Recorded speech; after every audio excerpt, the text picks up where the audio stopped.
नमस्कार मैत्रिणींनो, इथे 4-5 हरभऱ्याच्या गड्ड्या आणलेल्या आहेत. थोड्याशा सुक्याच आहेत म्हणजे वाळलेल्या.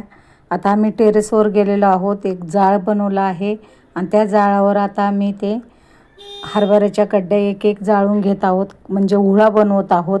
गाव नसलं म्हणून काय झालं, आम्ही टेरेसवर असा हुळा बनवणार आहोत. तुम्ही बघू शकता, बघा किती छान जाळ धूर पण झाला आणि जाळ पण होणार आहे आता. आणि त्यावरती आम्ही हे सर्व हरभरे गड्डी भाजणार आहोत. मस्त टेस्टी लागतो तो हुळा भाजलेला. बघा किती छान जाळ झालेला आहे आणि चटके पण बसत आहेत हाताला. पण आम्हाला हुळा खायचा आहे. बघा किती वाळलेले आहेत ते हरभरे, त्याला घाटे म्हणतात. आता हे सर्व आम्ही जाळून घेणार आहोत. गावाला असा हुळा बनवतात, तसा आम्ही इथे बनवत आहोत.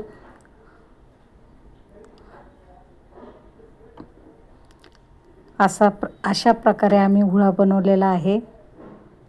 मस्त आवडल्यास नक्की लाईक, शेअर, सबस्क्राईब करा.